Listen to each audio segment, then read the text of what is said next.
It's a Monday, which means it's time yet again for the Front Runner Football Podcast. And it's been one of those weekends where there's not been much as far as the football that most people like, because let's be honest, I think most people dread international windows, especially when they don't think their team are going to be all that impactful. I'm sure a lot of people were watching the Euro Nations and what they were up to. But for us, we got a sneak peek at if not the players he has in mind, some of the thinking he has in mind when selecting those players. I'm, of course, referring to Coach Mulifenseki, who at the weekend got a bit of I don't know, it's a drab set of results. It's no victories, so that's already alarm bells and enough for most people who are watching to call for his head. But I think there's maybe a reason to calm all that down and to have to unpack that with me. I have none other than Rob Delport and Veli Limnyandu joining me on the podcast. Welcome, gents. Did you enjoy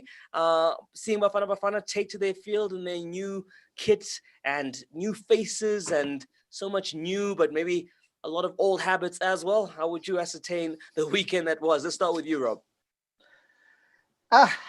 It was a difficult weekend. I'll be honest. I'm always like really pumped up for Bafana games.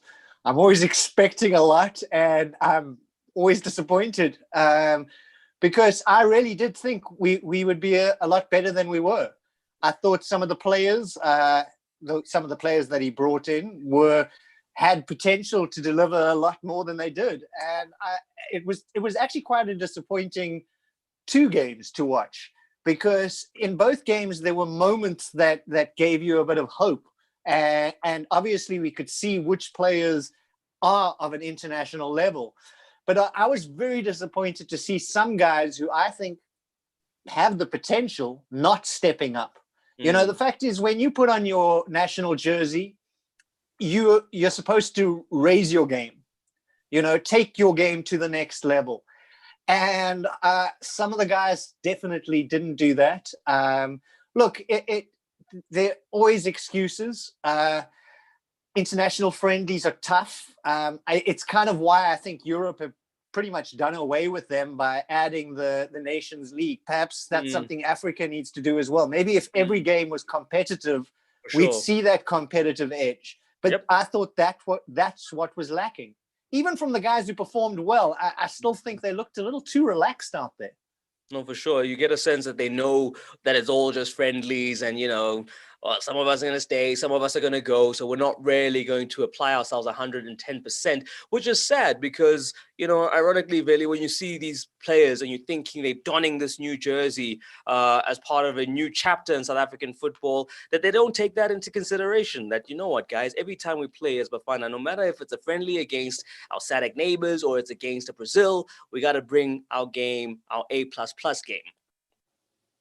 Look, having been there and being one of the very few who watched the team at training session for the past few days, especially on the match day -1 before the first game.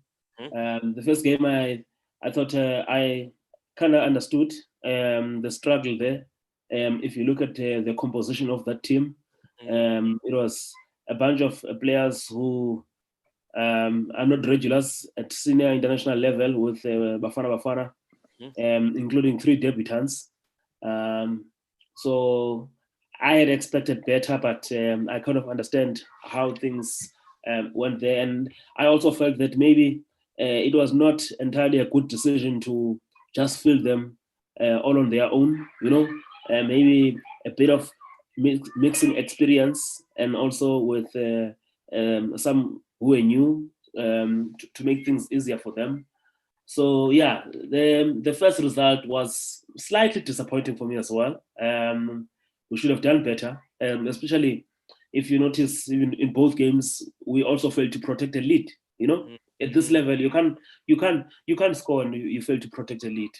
But I don't really want to dwell much on the first game. I was more disappointed with the second game for me. Sure. And more disappointed on the second game because now it was the senior players who started that game, and to be honest, it was a well-deserved result for Zambia. They dominated us in that game. We were fortunate to see them missing. If you saw the miss of Fashion Sakala, only with an open net, maybe the pressure also helped from Madisha as well. You saw Lubambo Musonda's strike, which hit the upright, So Zambia, in fact, should have led maybe 2 or even 3-0 before we scored there. And I also felt maybe some of the changes also didn't help us yesterday. But I have to say that we lost to a better team yesterday. But besides also losing to a better team, but we're also our own worst enemies yesterday. One of the things I saw at training this week, the players were really struggling when it comes to match fitness levels. They were really, the Namibian coach even pointed it out. He said his players were fitter than the players coming out of the Absa Premiership season and the ones in the final. No, I'm told. In fact, some of the players, even in the first game, they were asking to be substituted. And even at training, some of them were really struggling. But for me, I don't want to say that as an excuse. Playing at home. You're supposed to do better, especially against your neighbors. We're supposed to do better. So I was more disappointed with yesterday's game than the first one. And also one of the main things that the coach had initially said that he wants to see some few combinations and also from some of the players who necessarily been part of the senior setup. So I think from that angle. Now it also gives him a clear picture, because remember, this was also the last international friendly matches until 2022. Next year there will be no chance for friendlies. It's AFCON qualifiers, World Cup qualifiers, then we come back we start the AFCON 2023 qualifiers even before we get to AFCON 2022. You understand? Right. So it's a very jam-packed program next year. So if there was a chance for him to look at some combinations, this was the only chance. Sure. And so now he will have, for the next camp against Sao Tome and Principe, you remember even Ghana only won 1-0 through a penalty in Sao Tome. Understand? So now he will have to make sure that he gets 6 points, because you don't want to leave it too late, because the last 2 matches are against Ghana and Sudan. For sure. Just hello to those who are joining us on this stream on YouTube. Thank you very much. We're chatting about, of course, the action at the weekend. Bafana not being able to register a win, 1 draw and 1 loss against Namibia and Zambia, respectively. But I mean, looking at that situation, and maybe that's what he can kind of get away with, Rob, is the fact that this was just an opportunity for him to try things. He was never trying to put out the best team. And, I guess he's saying, because I have such a short and a lock-jammed timetable, I need to find out what I have. And I can't just do that off of video. I need to see these players in action. And whilst some may see it as an opportunity missed in fielding strong teams, to his end of trying to see what's available to him, can you maybe sympathize and maybe also just, because I don't understand these calls for him to be sacked. I mean, it's just like, guys, we're not even into the real work. I'll be the first to say he should be if he doesn't succeed at the real work, but this is really still the planning stages, no? Yeah, well, look, I mean, the thing is that even with scientists, a lot of experiments that you do, sometimes the result, the failure result is a result. I think there were certain combinations that he tried and it didn't look like they worked well. And perhaps now he knows that. Yeah. It's all about whether he learns from this experience. I thought there were certain players who did put their hands up. I thought, despite us conceding 2 goals yesterday, I thought Macheka Madisha was superb, because we could have conceded 5 goals if not for him. He made a few. He really put his body on the line. And to be honest, that's what I want to see from every South African player, putting their body on the line. And Macheka's a defender, so you see it in that defending context. But I want to see my forwards putting their body on the line. I want to see my midfielders putting their body on the line. And that, I think, some players did that. And unfortunately, in a team sport, an individual error can often lead to a team losing. And both goals came from a South African player having possession and losing possession, and Zambia striking. Mm. Okay, so there we go. Yeah, and also if you look at it, those goals also came when there were jolt changes in the midfield. So there was a bit of disorganization, especially after that Jali and Tebogo Mokoena combination fell away, you know. So it was not the same, you know. And even the training, I had been noticing sometimes how Mvala, to be exact, would also misplace position, ball position, you know.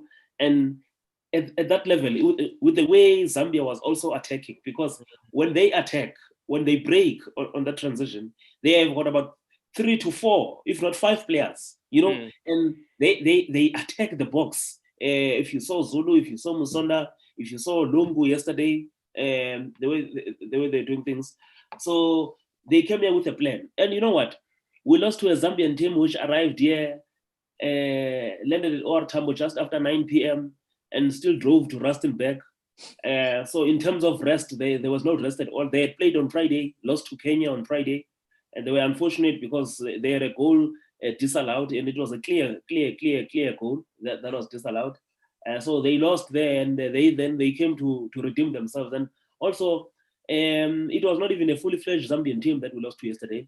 They didn't have Betson Daka, they didn't have Enoch Mwepu, they also didn't have Kambone, they didn't have Shonga, they didn't have Mulenga. You know, yes, I know that also on our side we're missing some of our few players, both here locally and also overseas as well. So, but there was a lot of hunger, and also you could see how Mitchell also won the game from the bench. If you look at the subs that he made yesterday, Kelvin Kampamba, the boy from Ghana FC, brilliant goal that he scored there. You know, so look, for Mitchell, even today they were playing against Orlando Pirates. They're playing Sundowns tomorrow. So you could see what they're trying to do, because Zambia also finds themselves in a tricky situation. They didn't start well with the AFCON qualifiers, and they've got qualifiers next month against Botswana. So it's important that they also get maximum points from those 2 games. So look, on our side, I think it's clear now. The coach, he will have to continue with the core of his team, you know, so that he can get 6 points next month. And for me, I think now listening to the SAFA president yesterday, it also talks to the situation of the Bongani Zungu, you know. Right. It talks to Bongani Zungu, but this is a situation that I will not only leave it at the door of Molefi Ntseki, you know, I will also leave it at the door of the SAFA president as well, you know, because for me, this is something that SAFA should have also dealt with, especially when it started to be getting out of hand. Whatever was happening between the coach and Bongani Zungu, you know. But Right. I have to say that I was very disappointed. There's a video that I saw where Bongani appears to be calling some of his Bafana teammates as I'm a player afile, dead players, you know. And I understand that part of his comments on social media are also not going down well with some of the players in camp. So when it's that situation, it's no longer just about the coach now, you know. SAFA should have dealt with this thing long time ago, and they had promised to deal with it, and they have not dealt with it, and now it's getting out of hand, you know. He's a top player. He's just signed for a top club, coached by former great player. I'm not sure he's a coach yet. You know? We have to be honest. Time will tell. Yeah. He must overthrow Celtic first, and then we'll see. Yeah. His biggest test. You know? Yeah. So I mean, fortunately, I was around camp last week. I went to Rustenburg twice, you know, and I could pick the vibe that inside some of the players are not really happy with his comments. Not only towards the coach, but also some of the comments he's made about some players. And I mean, this is something that was on a public platform that he said that some of the players who have been called to replace him are dead players. I mean. Wow. Okay. He seems to be part of the problem there, Bravi. But someone wants to know from YouTube, Neo Kabai, since you had the privilege to be with the team in training, are you convinced that Mr. Nseki is the right man for the job? Hey, very I just think for me, because these comments that people have been having didn't start just now after these two matches, even before the two matches. And I felt it was a bit unfair for someone who's just started, you know. For sure. And also there were a lot of challenges with this particular camp. Especially some of the things going behind the scenes there. Because it was not one of the easiest camps. This one, it's a bit shambolic, I have to say. You know. In what sense? Just the way things were happening, you know. Just the way things were happening. But I'll wait for you because I know where you are going. You want to talk about the kit as well, you know. So on the balance of how things have started, I still feel to lambast him and to call him names and say he's not the right candidate, he's not the right coach. Remember, he didn't appoint himself, For sure. Yeah, he didn't appoint himself. And if there are people that we must blame, it's the suits that suffer, you know. Right. I mean, Safa, if you look at Safa, for the past, I think their last 3 appointments, if not 4 appointments, they've gone for candidates that they were not going for because they always chose the cheaper route, you know. Right. Yes. So the coach didn't appoint himself, and now one of the other things is that we are in the middle of the qualifying campaign, and we've recorded 3 out of a possible 6 points, and I feel that let's give him a chance, you know. Yeah. And also he comes in at a critical time where he has to refresh the team because the team is gonna age, you know, and there are critical positions. If you look at especially at centre back. At centre back, all the things we're trying to do in this camp was to get at least someone who's going to partner Tyson, you know. Sure.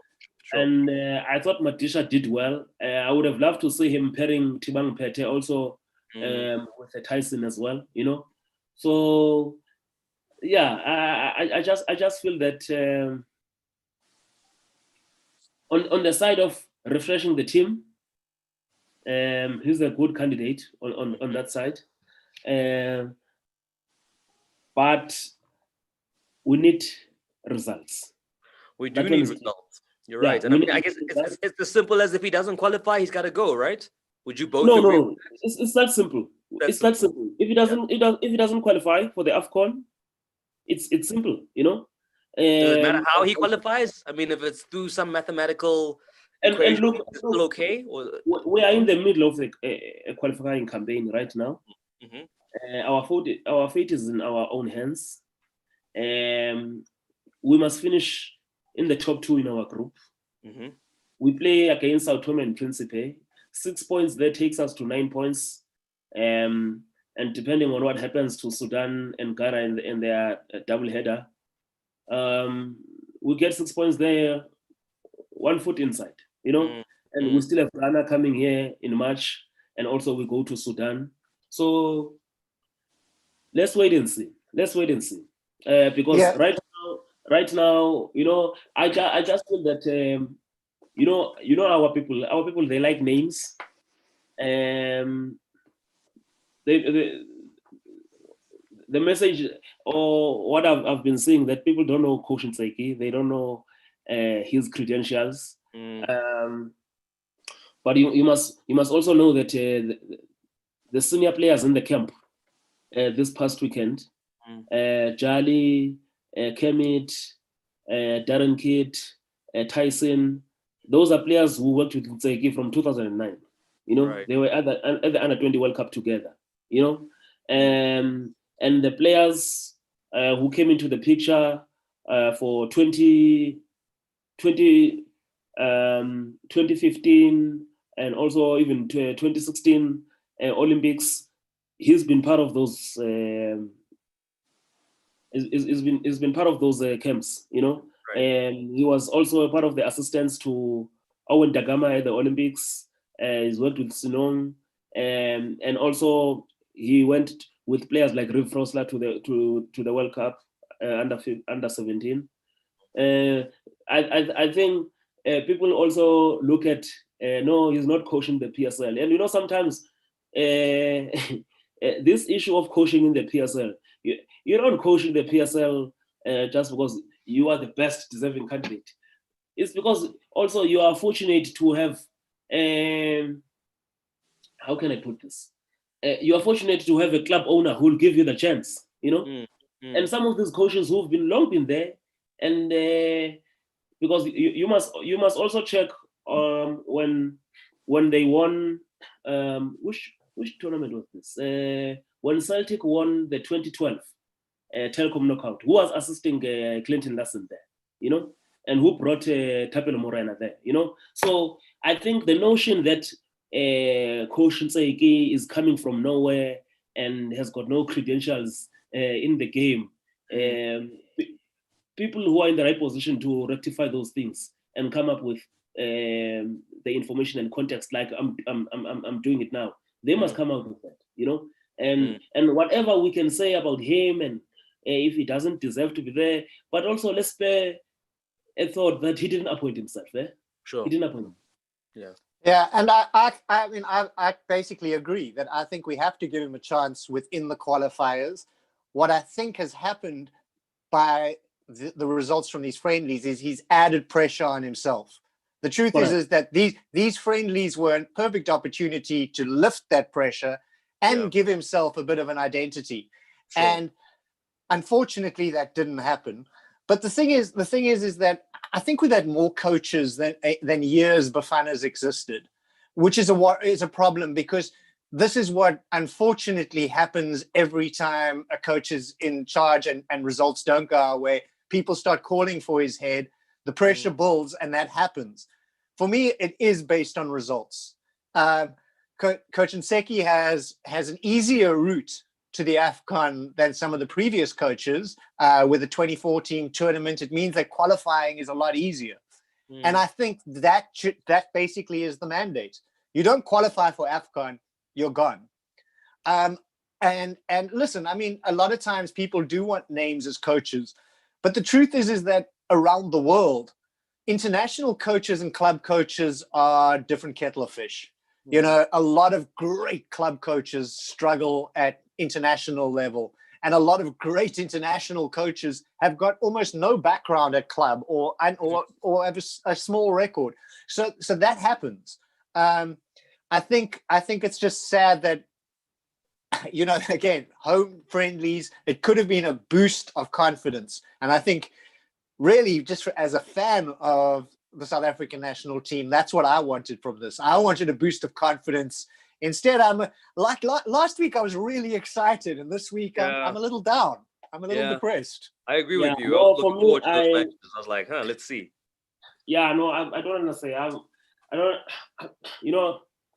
I have to say it. I'm also disappointed, because I felt these were two matches. As much as, yes, you are trying combinations and all those things, but also you have to build the confidence for the next camp, and you do that through winning, So I just thought that, that's an area where we should have done better, But Stavesh, even on your point that they organize more friendlies with clubs here, during their time. Like Zambia took that initiative to do something like that. Whereas with us, it was like, oh, 2 is fine. Let's not try and get as many as we can because there's not going to be any friendlies as we get into qualifying. You can see that there's a different approach. One coach is saying, I'm going to try and get in as many games as possible. The other's like, well, 2 should do it, right? It's a weird one. But also, you need to understand that Mitchell was appointed, or his appointment was confirmed during lockdown. And since he started before the qualifiers next month, he had not played a single game with Zambia. Right. So things between Zambia and Bafana, there was a huge difference in that side. But also, most importantly, Mitchell is not just preparing only for the AFCON qualifiers, but also for CHAN. Because in January, they are going to Cameroon where they'll be playing CHAN. So he had a squad of 40 players, with some of them being locally based players who will be playing in the CHAN tournament. So in terms of their objectives, that's why they are even playing, because the overseas-based players left today. They are not part of the squad which is playing these friendly matches against Pirates and also against Sundowns. So it's 2 different programs. I hear you, but do you think Molefe Nzeki's gotten enough out of these 2 games to make strong decisions? No, look, for what he wanted to achieve in terms of looking at players, especially those who were not part of his core, surely he's seen what he wanted to see, and that's why he played them. And I felt that maybe that's where we should have mixed them, because you don't just throw. If you look at Vala, you look at Nodada being there on their own for the better part of the first game, as people who are not always in the setup of Bafana. So I felt that was just one area, maybe they could have done better there. Maybe have a bit of experience, mix them, even at center back, mix them. Yes, Libusa is there with Pete, but maybe you bring in Pete, play with Tyson, and then you bring in Tyson, play with Libusa, or then Matisha, So at least players were used at that level. So with Bafana also, remember the local program is starting this week, and and he needs these relations with coaches locally, to return the players. Like most players were back at their teams this morning, or going back tomorrow to prepare for the MTN 8 this week, and also the start of the new season in the league next week. So you need to manage. You need to manage that, and he had spoken about doing this. So that when you start the other camp, you can always have the support of the coaches. Sure. I'm not sure if Zambia has got the similar challenges that we have, and like I'm saying to you, I could see most players. Remember, some players had not even returned to training with their teams. So they had been off for a month, and their first training session was there at Bafana. Right. And I also just to say that I think the one area that I think he will be disappointed, not just because of the games, but just the whole camp, was up front, because obviously Kermit was there of his original selections. Kurt Abrahams obviously couldn't make it. Manyama, I believe, was injured, so missed out on that experiment that he wanted to take Manyama back to his days at Alex. He brings in Lyle Foster as a replacement, and he gives him a few minutes in the one game and literally 15 seconds in the second game before he goes down. So there's certain things that I think he would like to have looked at that he couldn't look at. And that again is a little disappointing, because that's what I'm worried about for the qualifiers. Sure. Is what are his solutions to those problems? Right, and if he's been able to look at them and sort them out with 2 games. We've got a packed program, brother. We need to ask you about the situation with the Cork Sportif. Obviously we saw pictures coming out from the weekend of not Le Cork raincoats with black gaffer tape all over them. probably from the previous sponsor. How has this new sponsor not been, hitting the ground running, been prepared, doing a launch with, of the one that's deserving of a national team? I mean, I'm sure, everyone was scratching their head at this camp, thinking, how does this guy get in here as a sponsor and not do things the way it should be done? I mean, the fact that there were no raincoats, for instance, it just seems like it's a bit of a scattergun approach from our new sponsor. Or do you think in time they're going to get everything sorted out and be the technical sponsor we're looking for? Yeah, but you see, this is also part of the importance of going to camp as journalists, to especially when you want to see what's happening in camp, Right. So for me, I was not entirely surprised. In fact, I was surprised that people are surprised by what was happening, because no, you must look, and sometimes we post pictures, and when we post pictures, we don't post pictures because we just want people to see, want people to analyze, because if you have noticed closer, you would have noticed that the goalkeepers at training didn't have a training kit. They were wearing the same jerseys as infield players, and you could see there was just, some of the stories there were not enough shots. There were not enough shots. So it was not the issue of raincoat, and I knew that thing was coming. Right. Go back to the first game. The players who were sitting on the bench, did you notice that they were wearing the kit that they were using for training? Wow. On the bench. You understand? So, yeah. And this is something that I don't understand, because between SAFA and Lecoq Sportif, the agreement or the signs were there before lockdown, just before lockdown. I remember when Sunday Times did the story of the new sponsor, it was before the lockdown, So are you saying in 5 to 6 months, and they know that the next international week will be in October, there was no provision made, because I know it was disappointing. It was disappointing. So for me, the issue of the raincoats,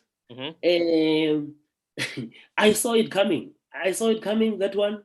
I didn't think they would be brave enough to come to,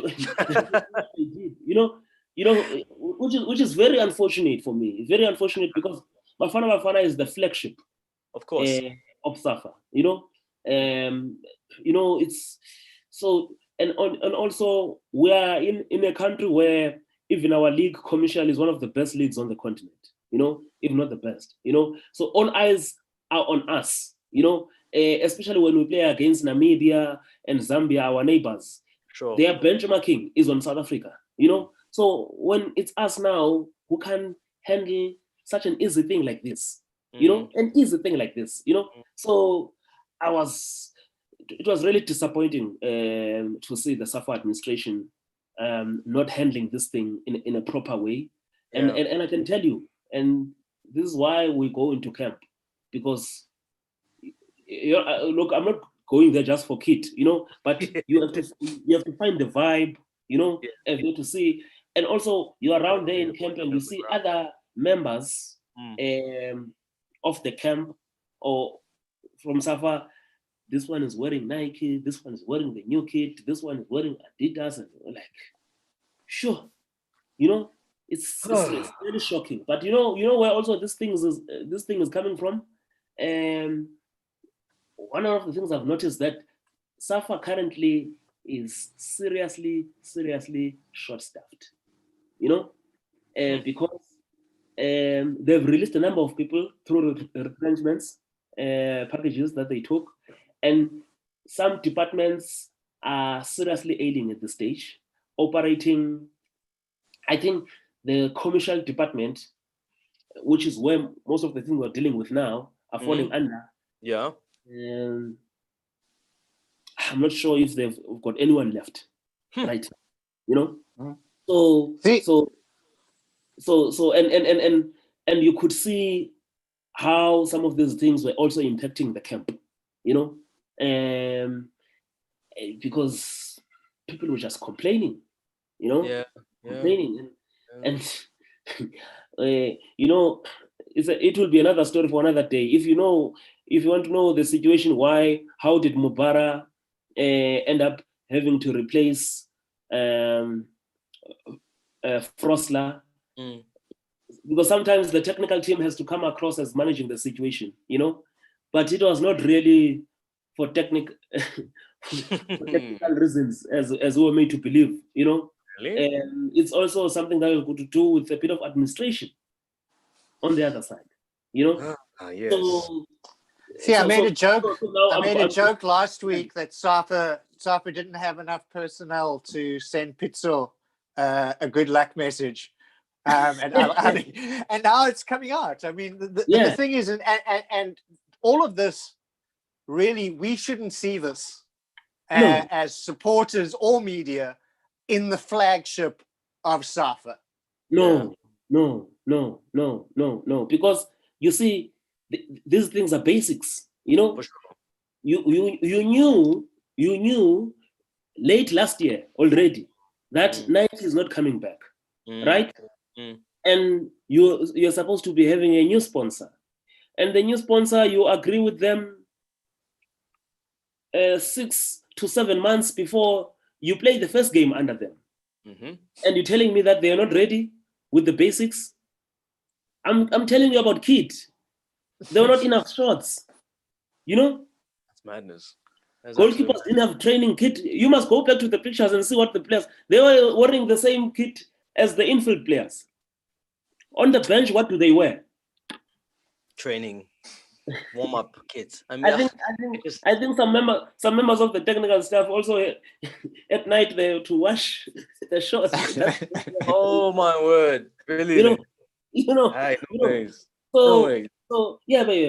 But so what I'm saying to you, the only thing that surprised me yesterday was that they were brave to even put that plaster. Rather that. Yeah. It was raining. What am I to do? I saw it coming. For sure. Okay, gents. Well, another big story that broke today was the fact that Steve Kompela left his head coaching job to go join that alliance of the 3 coaches as a senior first team coach. I think it is. So, I don't know how to feel about this one, because obviously there were 3 coaches when Pizza was there and he was like the alpha. Now Mangoba is that kind of person, except Steve has been managing as a head coach for longer now over the past couple of years. It's an interesting scenario, Rob. I mean, how do you read this one? Is this them just kind of pooling the best minds to help Sundowns win the title and do much more? It really was a very surprising decision. When I saw it on Twitter last night starting, I was like, what are you talking about? No one's going to do that. Then I started to think about if somebody offered. Then I thought of my own case, as in before I was a journalist. I was actually an editor, and I left being an editor, which is supposed to be a higher position, to go back to journalism because I was more on the ground. And also because technically I could earn a little more money. And sometimes life comes down to those kinds of decisions. And that's what I started to think, is maybe Sundowns made an offer that Steve couldn't refuse financially. And sometimes, in another world, this isn't as uncommon. I have heard of head coaches becoming assistants at other clubs because of working in teams and all of that. But there are bigger technical teams in a lot of European clubs. So sometimes your first team coach is actually the coach. Your manager is somebody who pops in, checks in at training, but isn't there all the time. So Sundowns might be creating a more modern environment like that. Perhaps Mankoba is also going to sit back a bit, let Steve do his thing, let Rulani do his thing. They also have a lot of players. Maybe they're each going to have a team. Maybe that's the case. You got 33. You got enough players to form 3 teams. Let's have 3 teams, and the team that plays best during the week, well, they play on the weekend. That's just the thought. Yeah, I know. I mean, they have the capabilities, but they're gonna do a big purge, and then they won't have enough teams for all three coaches, and that's when it's gonna get interesting. But yeah, your thoughts on this appointment, Vit? Very interesting, I have to say. I think most of us didn't see this one coming. Yeah. But look, I know that people have been having the debates around the co-coaching, the senior coach. Well, look, because he's coaching in the senior team, he's a senior coach, Right. Because if he was in the juniors, he would be a junior coach, But I think when you also hear that he will be reporting to the two co-coaches, so he's an assistant coach. Okay, simple as that. Yeah, he's an assistant coach to the senior, to the joint head coaches, And the joint head coaches, meaning that they'd be relieved of being first team coach. They would focus on other things. No. They are the coaches. Yes. Right? Yes. So Steve, it becomes a support system to those two head coaches. Understand? But also, who's laying out the cones? Who's laying out the cones in this situation? Come again? Who's laying out the cones in this situation? Which of the coaches does that? Of those three? This is why I was saying to you, I travel to Rustenburg so that as journalists we cannot rely on being sent audio. You understand?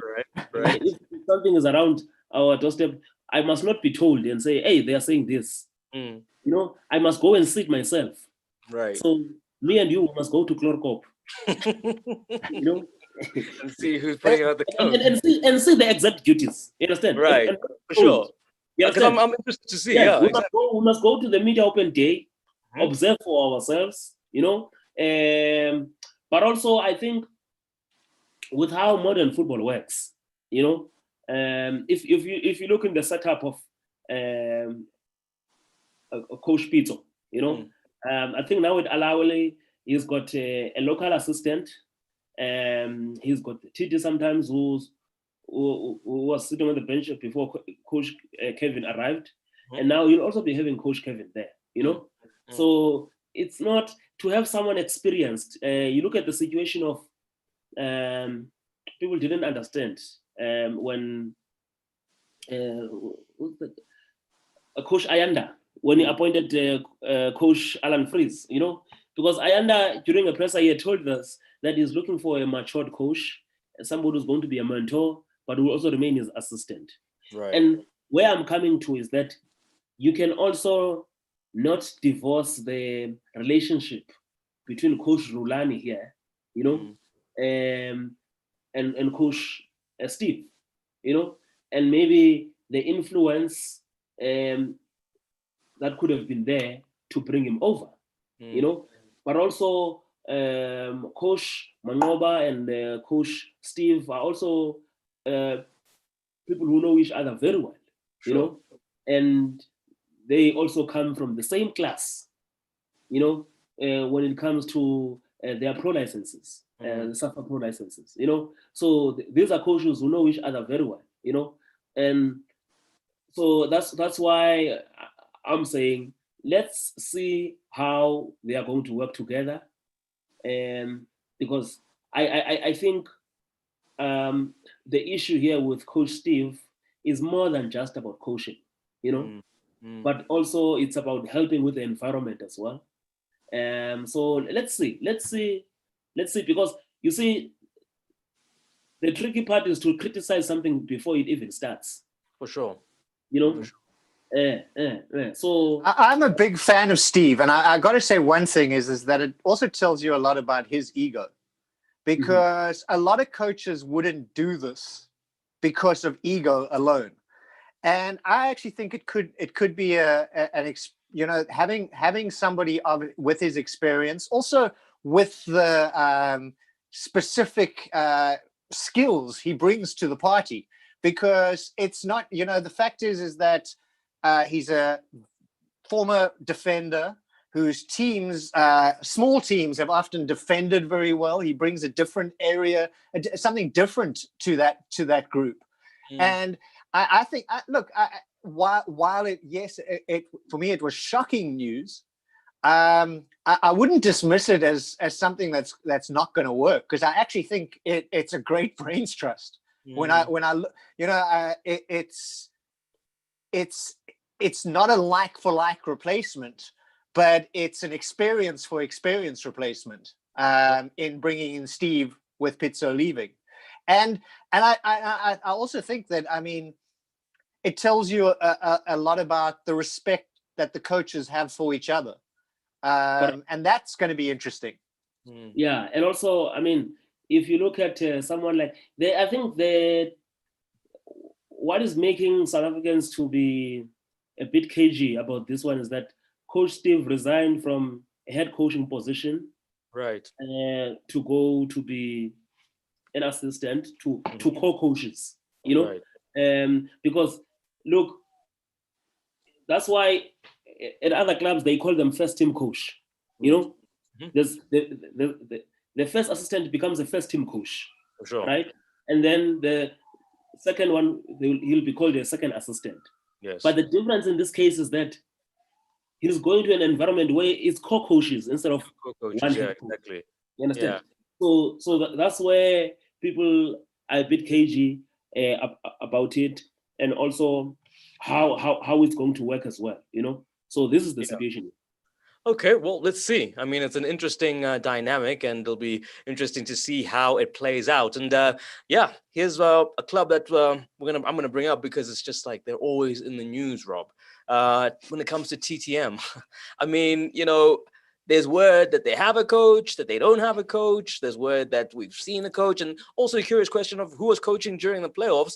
But yeah, what's the situation with TTM? I mean, I really would love to have a time when we kind of speak of them glowingly and them, running things and doing things properly. But I feel like every time they're in a conversation or we refer to them, it's just a case of, there's more trouble at the door. Yeah, well, this is also just such a strange time with the bubble, lockdown, things like that. We have football in 4-5 days time, and I have no idea who's going to run onto the field in some teams.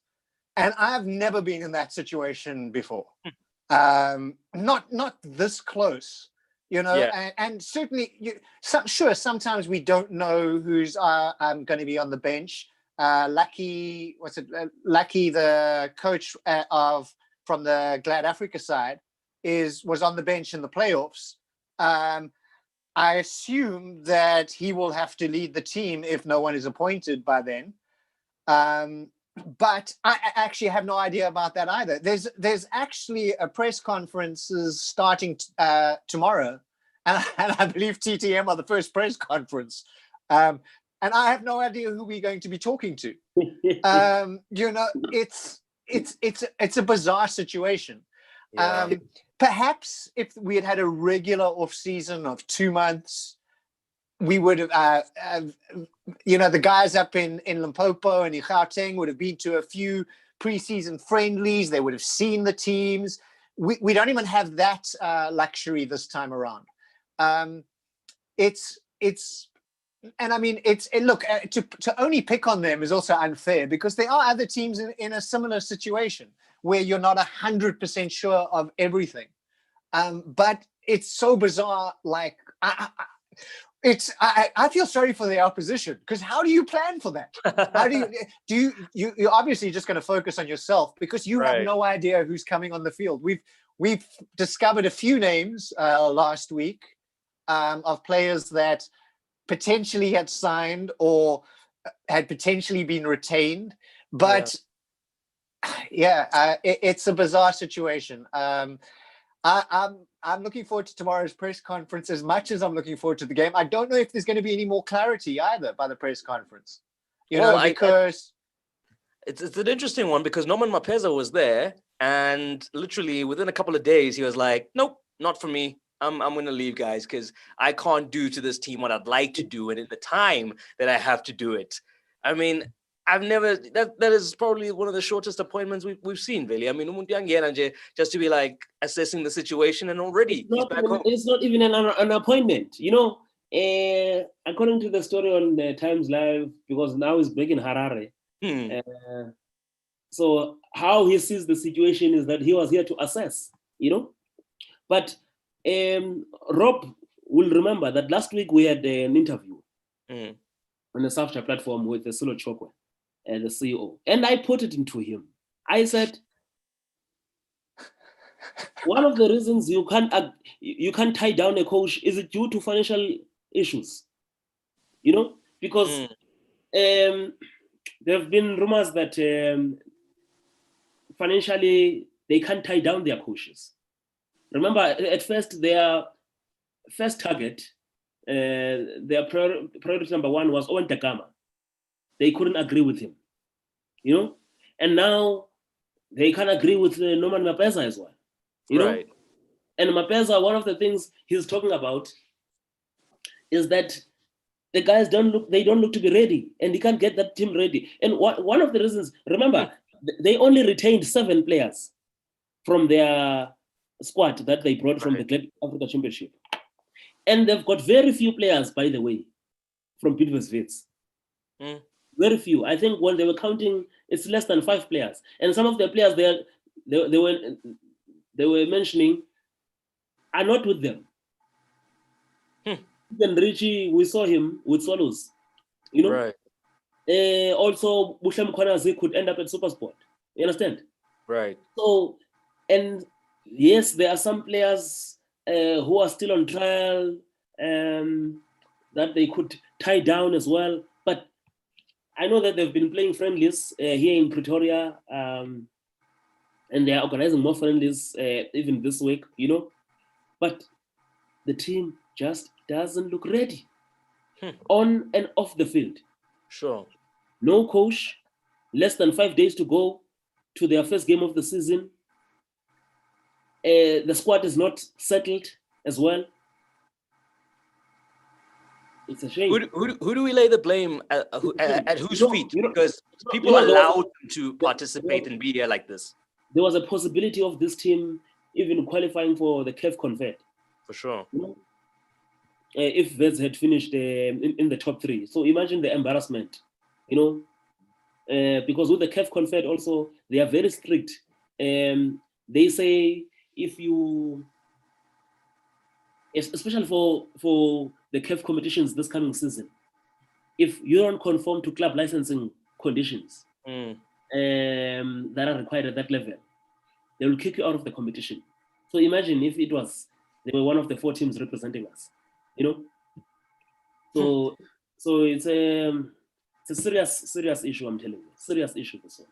And I mean, Rob, if you're looking at the situation with TTM and you think about the cases with Herich and him taking them to FIFA, and it's like, as a coach, you probably aren't filled with much optimism. And so you're obviously going to want a lot of money just because you don't know this club is going to be around in a couple of months' time. And when it dawns on you that there's no resources, of course, it makes the decision easier to walk away. I mean, that being the situation, how are they going to find a quality enough coach to keep them in the big time?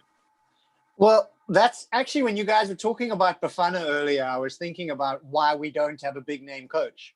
And a big name coach looks at what's happened on this weekend, perhaps thinking, I should coach South Africa. And then looks and goes and sees like everything. And he's like, maybe I shouldn't coach South Africa. And that I'm pretty sure is kind of how Mapeza's assessment went. The thing is that let me just say that I actually really rate Norman Mapeza as a coach. And I think he had that experience at Chipper even, where he was like, I could do so much better if the environment was a little better. And I think he came to TTM maybe thinking, okay, well, maybe it's going to be a better experience. Yeah. And it might not have been. Because the thing is that especially as a coach, you need some security. There's very little security in a coach's job. We laugh at them when they get fired, but imagine getting fired 16 times in 16 years. That must really, really what's his name, your self-confidence. And that happens to most coaches who have a 16-year career. You know, the Pitso Musamanis, this is his third club. They're rare. Yeah. They're far more. The rule. Yeah. Yeah, it's the exception, not the rule, especially I was really impressed. Even yesterday, I mean, I think from the 40th minute, they were 1 man down. They got a red card against Pyramids. And also, I saw, or they missed a penalty as well on the stroke of half time. But, you know, in the second half, Pyramids is a strong team, you know. In the second half, they also hit the woodwork. They had some chances, you know. So it was because I thought they came close to. I thought maybe they're going to lose after losing a player in the first half, you know. So I felt it was a good preparation for Wydad Casablanca, who missed out on winning the Botola Pro League yesterday. Raja Casablanca winning right at the end there. So this coming week is going to be very interesting. So it talks to what Rob is talking about. And Pitso is a great example of what Al Ahly are getting. They're getting his heart. You know, Pitso loved Supersport. Pitso loved Sundowns. And Pitso's going to love Al Ahly because that's the type of coach he is. But if you fire a guy after 6 months, every 6 months, that coach is going for a paycheck to the next job. He's not going to throw his heart in because, he doesn't know why give my heart if you're gonna break it. Yeah, and a lot of coaches are like that. Yeah, and you remember how was Sundowns with coaches before Pitso, eh? You remember? Willy-nilly. So back to TTM. I always want to give people the benefit of the doubt. Yeah. I want this weekend for a full squad of signed players who are all ready to be playing at this level to be taking to the field. But they're going to surprise me if they do. That is scary. And this is like on the return of the premium product as far as South African football is concerned. And to have a team that just seem not Ace Manisa. Or Ace Manisa is going to be the star and just do everything himself. Oh, well, he can try. It's not going to get him far. As talented as he is, but Ace Manisa, Malongwane, and these are two players who didn't play the whole of last season, eh? Oh, I mean, on that note, Velile, Wade Juster joins, and I think he hardly played in the bubble and hardly finished a game, never finished a game anytime he played for the team before joining Orlando Pirates. I mean, you know, so you look at that and some strange decisions as far as recruitment is concerned. That one stood out for me. Who are you talking about? Wade Juster.